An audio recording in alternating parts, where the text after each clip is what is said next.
Hello friends, अनी teachers academy में आपका स्वागत है और मैं हूं आपका अपना दोस्त पीएन तिवारी।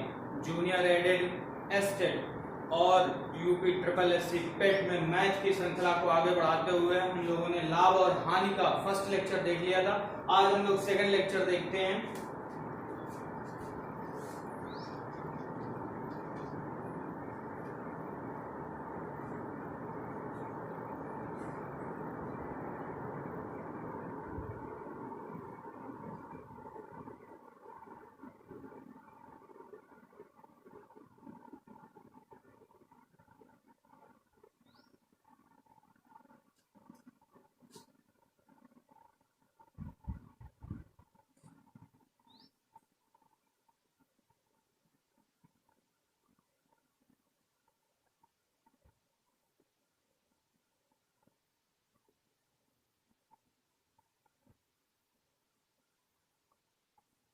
ठीक है, प्रॉफिट एंड लॉस, लाभ और हानि, इसके हम लोगों ने कल बहुत सारे फार्मूले देखे थे और उस पर आधारित कुछ न्यूमेरिकल भी देखे थे। आज हम लोग डिफरेंट टाइप्स के और न्यूमेरिकल देखते हैं। ठीक है, और यूपी ट्रिपल एससी पेट की मैथ और एडेड की मैथ के कोर्स में डिफरेंस है, सिलेबस में डिफरेंस है, इसलिए सबसे पहले हम लोग एडेड का कोर्स कंप्लीट करेंगे। जो कॉमन है उसको यहाँ पे निर्धारित किया जाएगा कि जो कॉमन है वो साथ में चलेगा, फिर यदि जो डिफरेंस होगा उसको यहाँ पे उसको भी निर्धारित किया जाएगा और हम लोग सबसे पहले जूनियर एडेड की मैथ का सिलेबस पूरा कवर करेंगे आगे। ठीक है, फर्स्ट न्यूमेरिकल देखते हैं यहाँ पे।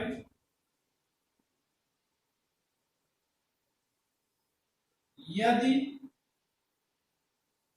जैसे कि गिवन होता है कि कुछ वस्तुओं का क्रय मूल्य कुछ वस्तुओं के विक्रय मूल्य के बराबर है तो उसमें लाभ होगा कि हानि होगा। तो यहीं पे देखते हैं, यदि 9 वस्तुओं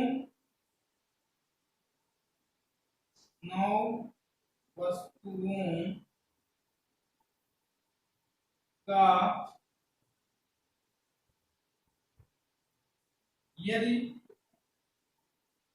12 वस्तुओं का क्रय मूल्य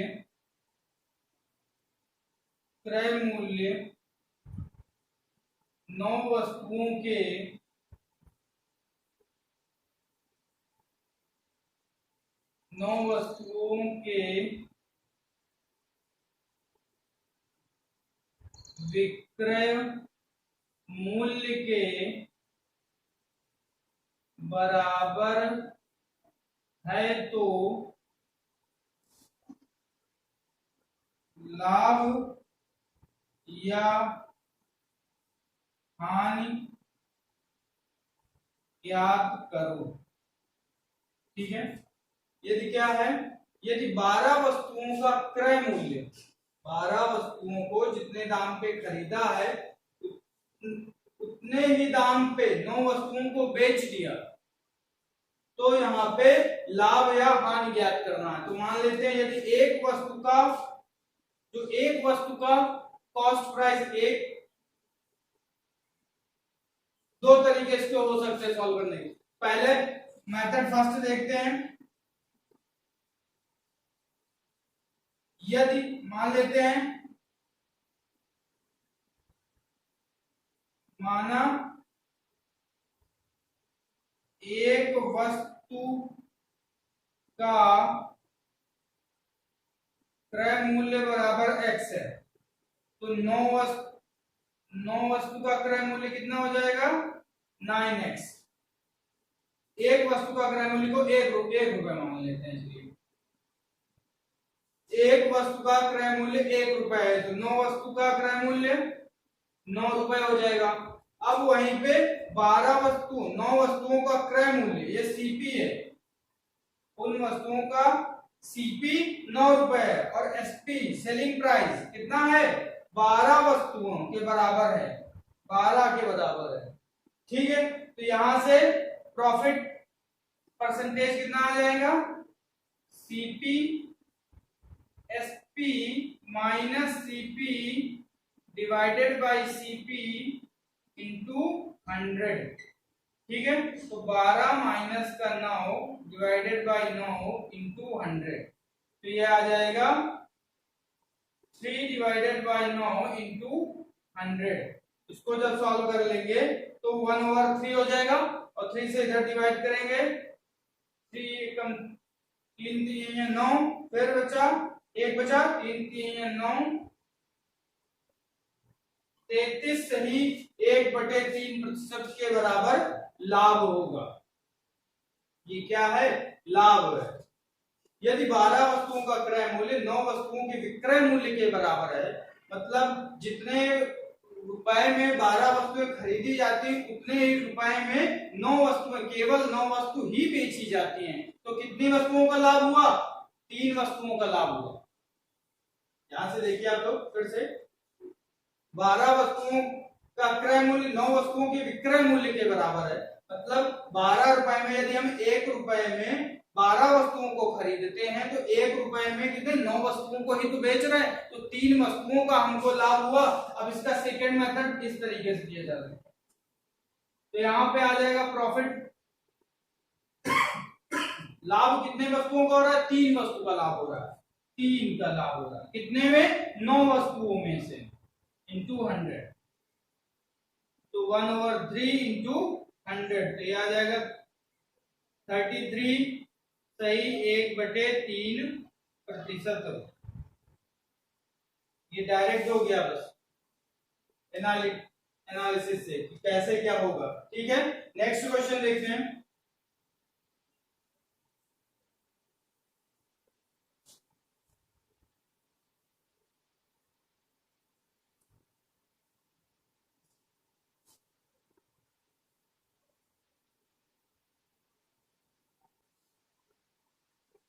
सेकंड देखते हैं, यदि 1 रुपए में 30 वस्तुएं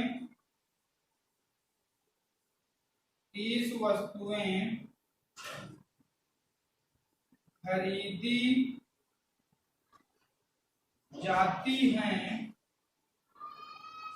जाती हैं तो 1 रुपए में कितनी बेची जाए जिससे 20% का लाभ हो? बहुत ही सिंपल क्वेश्चन है। 1 रुपए में 30 वस्तुएं खरीदी जाती हैं, तो 1 रुपए में कितनी वस्तुएं बेची जाएं जिससे कि 20% का लाभ हो? लाभ प्रतिशत बराबर SP minus CP divided by CP into 100। ठीक है, 1 रुपए में 30 वस्तुएं खरीदी जाती हैं, तो 1 रुपए में कितनी वस्तुएं बेची जाएं जिससे 20% का लाभ हो?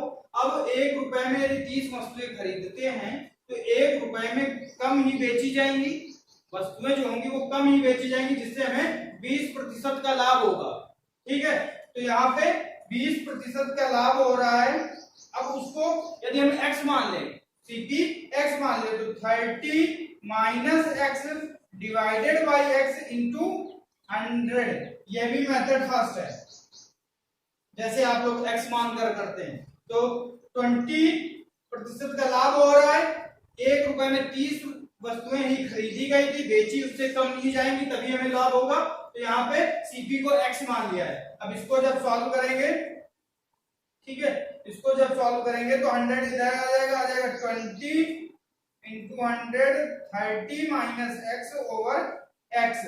तो इसको जब सॉल्व कर लेंगे तो यहां से आ जाएगा 1/5, 30 माइनस एक्स ओवर एक्स, तो x is equal to 150 minus का 5x, तो यहां से आ जाएगा x बराबर 150 डिवाइडेड बाई 6, 6 से डिवाइड कर देंगे 150 को 150 को, तो 6 दूनी 12, 3 56 30, x बराबर आ गया 25। तो हमें 1 रुपए में कितनी वस्तुएं बेचनी है? 1 रुपए में 25 वस्तुएं ही बेचनी है, जिससे कि हमें 20% का लाभ हो। ठीक है, एक तो तरीका ये हो गया जो हम लोग बेसिक मूल तरीका है जैसे करते आ रहे हैं x मान के। अब सेकंड इसका मेथड हम लोग देख लेते हैं, क्विक मेथड है। क्विक मेथड क्या है? 20% का लाभ हो, वस्तुएं हटा देते, कितनी 30 वस्तुएं खरीदी गई, 1 रुपए में 30 वस्तुएं खरीदी गई, 1 रुपए में कितनी बेची जाए जिससे 20% का लाभ हो। ठीक है, लाभ यहां पे लिख लेते हैं, लाभ 20% का लाभ है तो इसका कॉस्ट प्राइस कितनी हो जाएगी? इसको 100 कंसीडर कर लेते हैं। हमने बताया था आप लोगों को कि लाभ हानि हमेशा क्रय मूल्य पर ही कंसीडर किए जाते हैं, निर्धारित किए जाते हैं। ठीक है, तो यहाँ पे लाभ कितने का? 20% का लाभ है। तो यदि उसकी क्रय मूल्य 100 है, लाभ 20% का है, तो एसपी विक्रय मूल्य कितना हो जाएगा? 120 हो जाएगा। यदि 100 रुपए क्रय मूल्य है, 20% का लाभ है, तो उसका 20%, 100 का 20% कितना आएगा? 20 ही तो आएगा, तो 120। टोटल एसपी कितना हो जाएगा? 120। ठीक है, अब 30 वस्तुएं खरीदी गई हैं कॉस्ट प्राइस पे। अब कितना है, कितनी बेचनी है? तो 30 मल्टीप्लाइड विथ 100 डिवाइडेड बाई 120। कम ही तो बेचेंगे जिससे हमें प्रॉफिट 20% का मिले। तो 30 कटेंगे, 30 4 बार जाएगा 120, 4 से 100 को काटेंगे तो 25, कितना आ गया? 25 वस्तुएं। ये डायरेक्ट मेथड है, ये डायरेक्ट मेथड है, इस तरीके से सॉल्व करने की। ठीक है, फिर से एक बार देख लेते हैं। यदि 1 रुपए में 30 वस्तुएं खरीदी जाती हैं, तो 1 रुपए में कितनी बेची जाए, कितनी वस्तुएं बेची जाएं जिससे 20% का लाभ हो। तो हम अपना परंपरागत जो ढंग है उससे सॉल्व करते हैं। तो प्रॉफिट, लाभ प्रतिशत बराबर विक्रय मूल्य माइनस क्रय मूल्य डिवाइडेड बाय क्रय मूल्य इनटू 100। अब सीपी जो क्रय मूल्य है वो x होगा, हमारा जो विक्रय मूल्य है वो 30, तो 20% का लाभ 30 minus x into x divided by x into 100। तो यहां से आ गया x की वैल्यू 25%। अब यदि दूसरे तरीके से सोच के करते हैं, तो 1 रुपए में 30 वस्तुएं खरीदी जाती है, 1 रुपए में कितनी बेची जाए? 20% का लाभ हो, 20 लाभ ले लिया। यदि वस्तु का सीपी 100 है तो सेलिंग प्राइस कितना हो जाएगा? यदि वस्तु का क्रय मूल्य 100 है तो विक्रय मूल्य 120 हो जाएगा, 20% का लाभ हो रहा है। तो यहाँ से 30 वस्तुएं, तो कितनी वस्तुएं आ जाएंगी?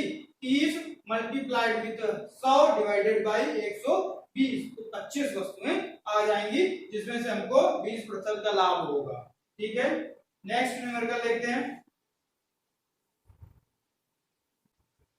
नेक्स्ट क्वेश्चन देखते हैं।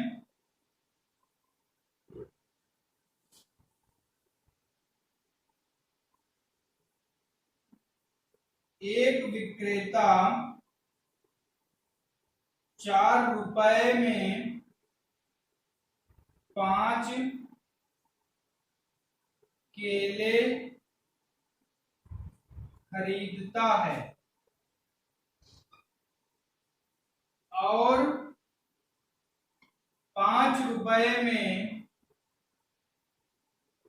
4 केले बेचता है, तो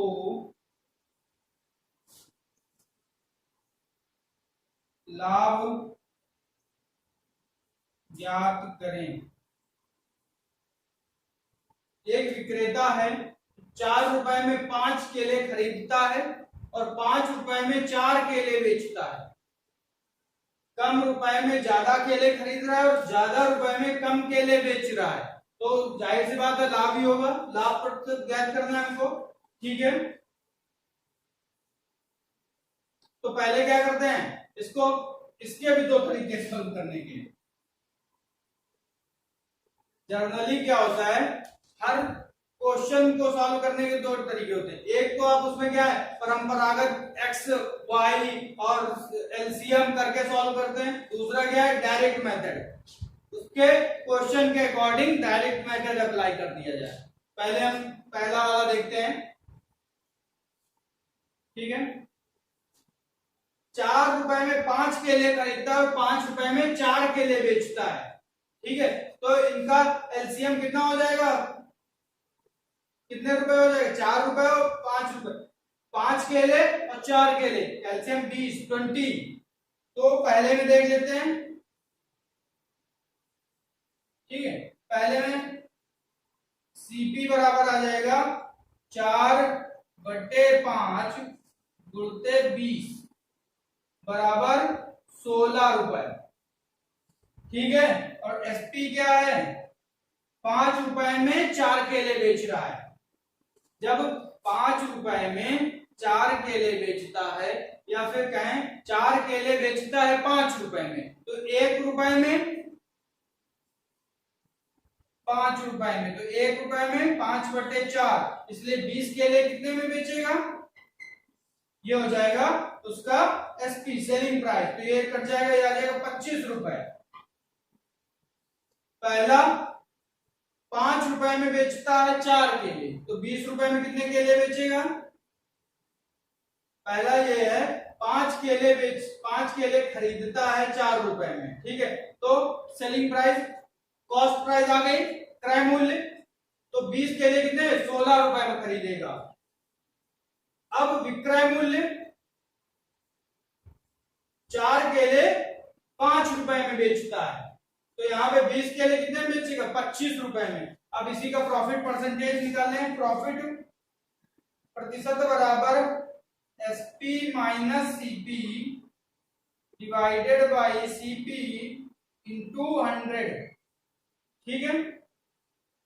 तो प्रॉफिट परसेंटेज बराबर SP 25 minus 16 divided by 16 into 100, तो यह आ जाएगा 9/16 इंटू 100, 4 से काट देते, 4 चौक 16, 4 दूना 25 बार, ठीक है। तो ये आ जाएगा 9×25/4, ठीक है।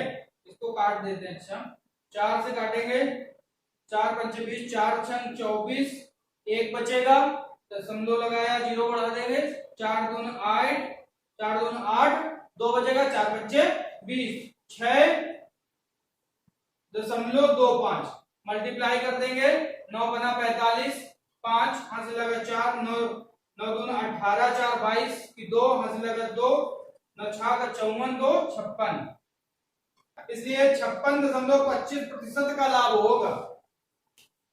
एक विक्रेता, फिर से एक बार देख लेते हैं, एक विक्रेता 4 रुपए में 5 केले खरीदता है, 5 रुपए में 4 केले बेचता है, तो उसको कितना लाभ हो रहा है, पहले सीपी निकाल लिया, 4/5 इंटू 20, 20 कहां से आया, एलसीएम है 5 केले और 4 केले का एलसीएम 20 केले, ठीक है। इसका 4 और 5 के जब एलसीएम लेंगे तो 20 आ जाएगा, ठीक है। तो 4/5,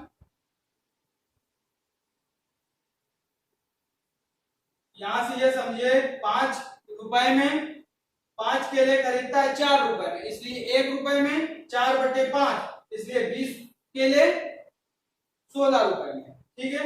इसी प्रकार विक्रय मूल्य निकाल लिया, प्रॉफिट परसेंटेज विक्रय मूल्य माइनस क्रय मूल्य डिवाइडेड बाय क्रय मूल्य इंटू 100, सॉल्व करेंगे आ जाएगा 56.25%। तो ये क्या है, उसका प्रॉफिट है। ये तो परंपरागत तरीका हो गया सॉल्व करने का। सेकंड मेथड इसका,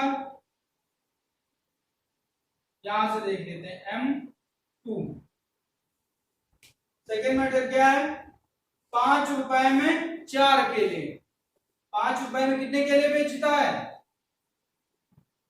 यहां पे एक तरफ लिख देते हैं केले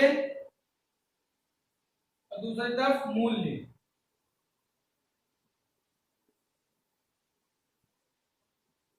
पांच केले 4 रुपए में, 4 केले 5 रुपए में, क्रॉस मल्टीप्लिकेशन कर दें, 5 केले 4 रुपए में खरीदता है और बेचता कितना है, 4 के लिए बेचता है 5 रुपए में। क्रॉस मल्टीप्लिकेशन तो आ जाएगा यहाँ से 25 माइनस 16 डिवाइडेड बाई 16 इंटू 100। ठीक है, तो यहां से आ जाएगा 9/16 इंटू 100। ये देखिए डायरेक्ट यहाँ पे आ गए, डायरेक्ट इस स्टेप पर आ गया। इसको सॉल्व कर लेंगे तो वही सेम आएगा। नेक्स्ट देखते हैं हम लोग।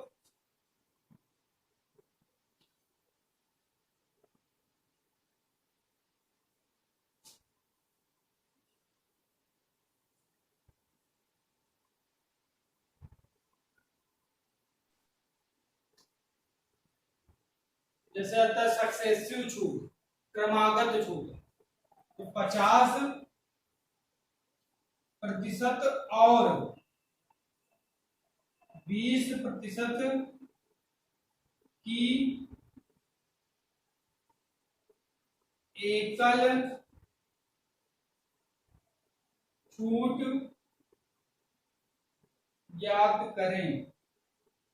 ठीक है, 50% और 20% की एकल छूट बोलते हैं ज्ञात करें। तो ठीक है, यदि मार्क प्राइस कुछ भी गिवन है उसमें पहले 50% की छूट दी जा रही और फिर 20% की सक्सेसिव छूट दी जा रही, तो एकल छूट को ज्ञात करना है। ठीक है, मार्क प्राइस को 100 ले लेते हैं। माना मार्क प्राइस जो है एमपी कितना है,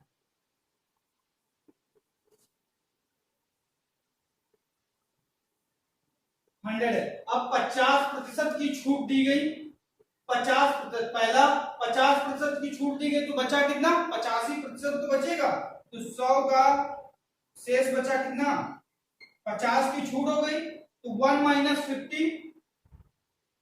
इसको इस तरीके से भी समझ सकते हैं आप लोग, ना समझ में आया तो 1 माइनस 50 ओवर 100, 50% की छूट तो शेष बचा कितना, 1 माइनस 50 ओवर 100।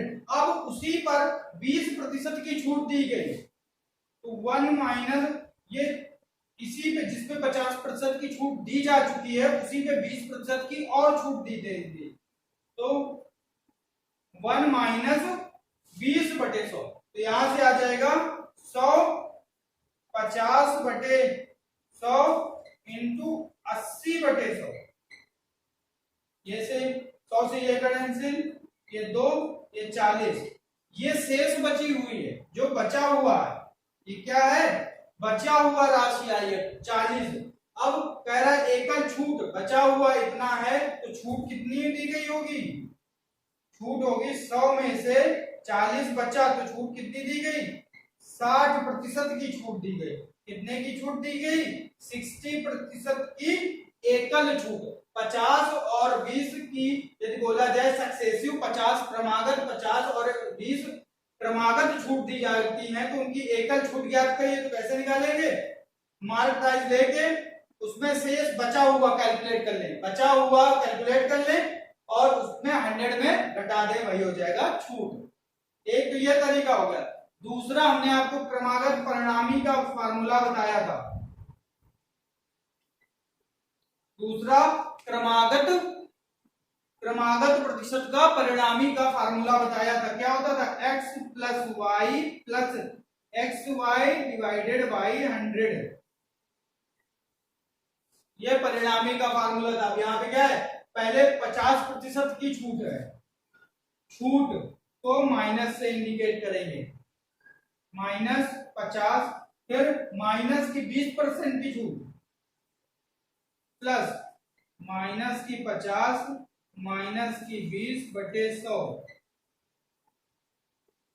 तो ये आ जाएगा माइनस का 50 माइनस का 20, माइनस माइनस प्लस।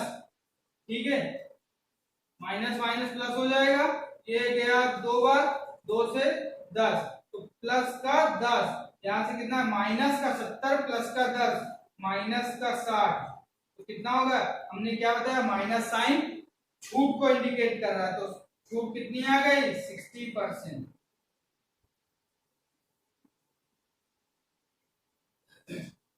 एक तो यह तरीका हो गया जैसे निकालते आ रहे हैं अभी तक। एक जो फार्मूला बताया था क्रमागत का परिणामी का, वहां से 60%।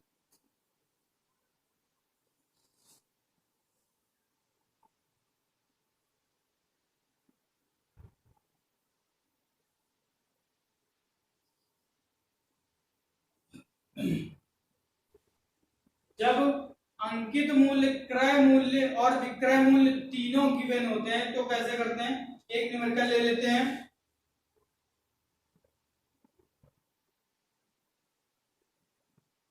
एक वस्तु का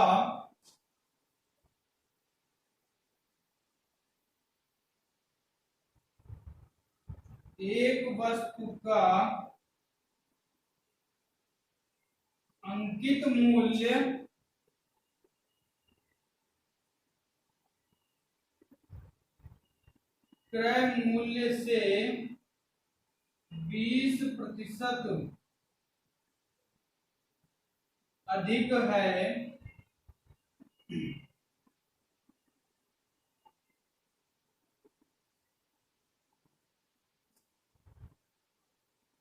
तथा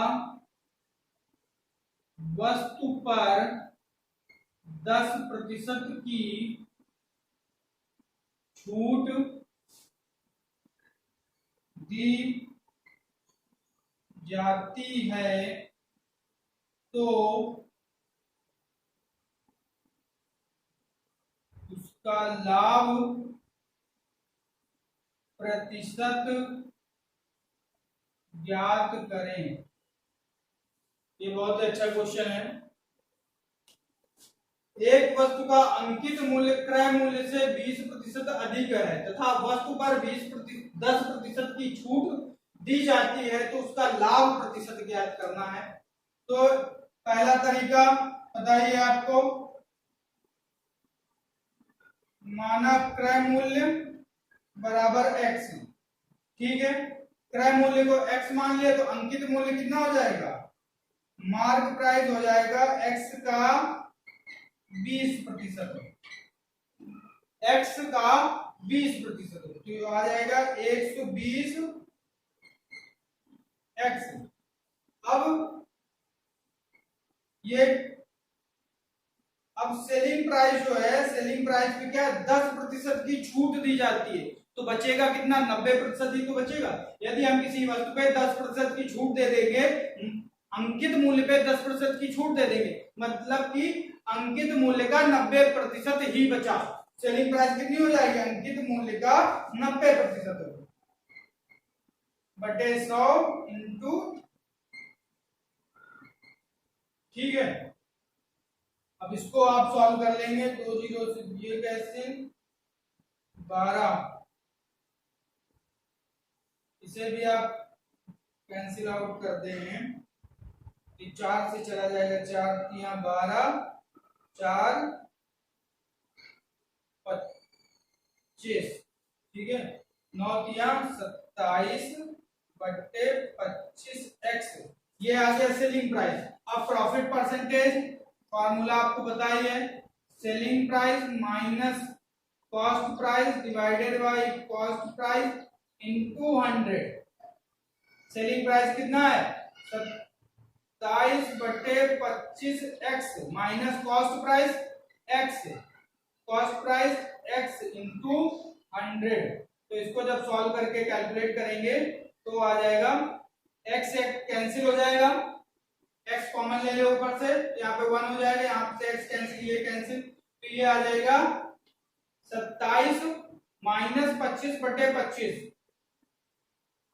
27 माइनस 25 बटे 25 इंटू 100, 25 चौक 100, 2 8, ये 2 बचेगा, 2 उड़ते 4, 8%। प्रॉफिट कितना आ गया, 8%। एक तो ये तरीका हो गया। एक वस्तु का अंकित मूल्य जब क्रय मूल्य से 20% अधिक है तो वस्तु और वस्तु पे 10% की छूट दे दी जाती है तो लाभ प्रतिशत ज्ञात करें। एक ये तरीका हो गया। अब इसी का दूसरा प्रारूप देख लेते हैं, ठीक है।